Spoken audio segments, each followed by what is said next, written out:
네, 안녕하세요.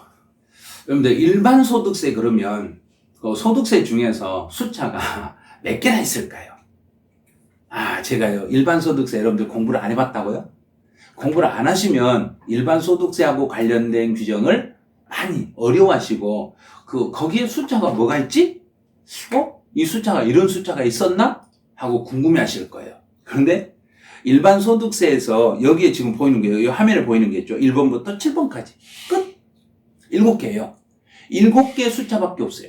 그러면 이 7개 숫자만 익히면, 그럼 일반 소득세에서 숫자 개념으로 나온 거 다 풀 수 있겠네요. 네, 맞았죠. 그래서 숫자는 7개만 정리해 주시면 돼요. 그러면 지금부터 차근차근 7개를 확실히 하나씩 정리해 보죠. 자, 첫 번째 1번.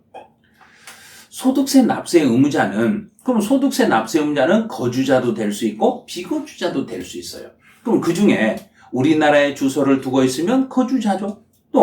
그런데 여기서 과세 기간인데 1과세 기간 동안, 그 1년 동안, 이번 1월달, 이번 2021년이면 2021년 1월 1일부터 12월 31일 1년이라는 시간 동안 183일 이상을 우리나라에 거소를 두고 있으면 이 사람을 거주자라고 합니다. 그럼 소득세는 거주자가 세금을 내는 경우도 있고 비거주자가 세금을 내는 경우도 있었네요. 근데 여기서 1번에서 아는 것은 1과세 기간 동안 183일 이상 국내에 거소를 두고 있으면 이 사람도 거주자가 되겠습니다. 그런 거예요. 자, 두 번째. 거주자가 주택을, 몇 개 이상의 주택을 소유하고 주택의 부수 토지를, 그럼 여기서는 보증금이네요. 보증금에 대해서는 내가 주택을, 몇 개 이상의 주택을 가지고 있어야만 보증금에 대한 간주임대료를 계산하는가요? 그러면 3주택 이상이에요. 보증금이라고 했으니까 보증금은 숫자로 3개 이상 3주택이 넘고 보증금의 합계가 3억 원을 초과해야 돼요. 보증금의 합계가 3억 원을 초과한 경우에는 간주임대료를 계산하여, 여기서 간주임대료라는 것은 은행에다가 보증금, 내가 받았던 그 보증금을 은행에다 예치한다고 가정했을 때 은행으로부터 받을 수 있는 이자 상당액을 월 임대료로 봐가지고 세금을 물리겠다, 이런 뜻이에요. 근데 세 번째로, 그럼 여기서 3주택 이상을 소유하는데 이 3주택 속에는 소형주택은 제외가 되는 거예요. 그럼 소형주택은 제외할 때, 근데 여기서 이제 소형주택은 세대당 면적이 얼마 이상의 면적이요?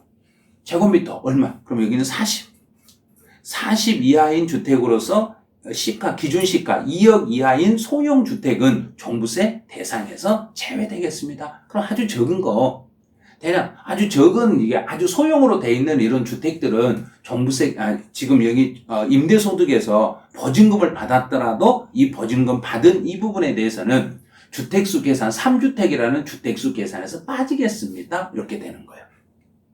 자, 4번. 주거용 건물 임대에서 발생한 수익금액의 총액이, 주거용이에요. 여기서 조심할게요. 주택을 임대하고 받는 수익금액의 총액이 2천만 원 이하인 경우는 다른 종합소득에 합산하지 않고 분리과세를 선택할 수 있습니다. 그래서 주택을 임대하고 받는 월 임대료 소득이 1년 동안 이제 매월 합쳐서 연간 2천만 원 이하가 되면 모두 종합과세로 다른 종합소득과 합산해서 과세하지 않고 분리과세를 선택한다는 이야기는 주택에서 벌어들인 임대소득만 따로 떼어가지고 그걸로만 따로 세금을 계산할 수 있겠습니다. 이런 분리과세를 선택할 수 있습니다. 그래요. 그래서 주택을 임대해서 받는 임대료 수익이 2천만 원 이하가 됐을 때는 분리과세를 선택할 수 있습니다. 5번하고 6번을 조심하세요. 5번은 등록임대주택이에요. 등록임대주택이었을 때는 필요경비로 60%의 필요경비를 적용을 해요.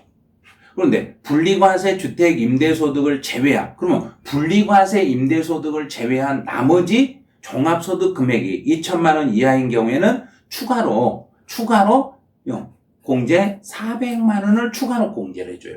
그래서 일단 분리과세를 할 때 등록임대주택은 필요경비로 60%를 빼주고, 또 그 분리과세를 제외한 나머지 주택 임대소득을 제외한 나머지 종합소득 금액 2천만 원이 안 됐을 때 거기서 추가로 400만 원을 빼드리겠습니다. 이제 미등록 임대주택인 경우는 이제 임대사업자 등록을 구청에도 해야 되고 사업자 등록 신청을 세무서에 해야 되는데 두 군데 중에 한 군데라도 안 했을 때 둘 중에 하나만 누락이 돼 있을지라도 미등록으로 봐요.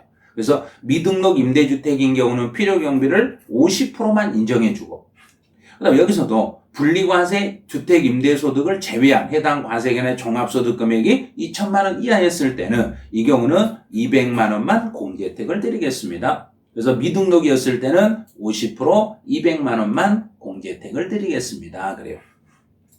7번 일개의 주택을 소유하는 자가 과세기한 종료일 또는 그 양도일 현재 기준시가로 그러면 원래 1주택을 소유했을 때는 집 한 채를 가지고 있는 사람이 월 임대료를 받으면 그 집은 비과세예요. 대신에 비과세 적용이 되는데 예외적으로 기준시가 9억을 초과하는 주택을 고가주택이라고 해요. 그래서 고가주택 하나를 임대하고 월 임대료를 받았을 때는 예외적으로 요 경우는 과세입니다. 그래서 고가주택을 임대하고 집 한 채 냈는데 그 집이 고가주택이었을 때는 하나를 임대하고 받는 월 임대료 소득은 과세 대상이 되겠습니다. 일반 소득세 숫자 7개인데 근데 설명이 상당히 많이 하죠. 왜냐하면 이 7개 지문인데 이게 공부를 해본 적이 거의 없어요. 여러분들이. 그래서 일반 임대소득세, 일반 임대소득하고 관련된 게 나오면 나 이거 공부 하나 틀릴란다 그런데 그러지 마시고 이 7개 지문에 있는 숫자만이라도 정리를 해 주시라는 이야기예요. 여기에 있는 숫자만이라도 정리해 놓으시면 숫자만 뒤집어 놓으면 그럼 바로 답이잖아요. 그래서 이걸 찾을 수 있어요. 이게 일반 임대소득하고 관련된 숫자도 여러분들 참 어렵다 해서 그냥 포기하지 마시고 한 두세 번 계속 반복해서 이렇게 하시다 보면 충분히 이것도 이해가 되실 거예요. 그래서 임대소득하고 관련된 숫자도 정리 좀 잘 하시고 시험장에 가시기 전에 꼭 이런 숫자 같은 것도 확인해 주시기 바라네요. 네, 그러면 일반 소득 숫자 여기서 끝. 자, 안녕.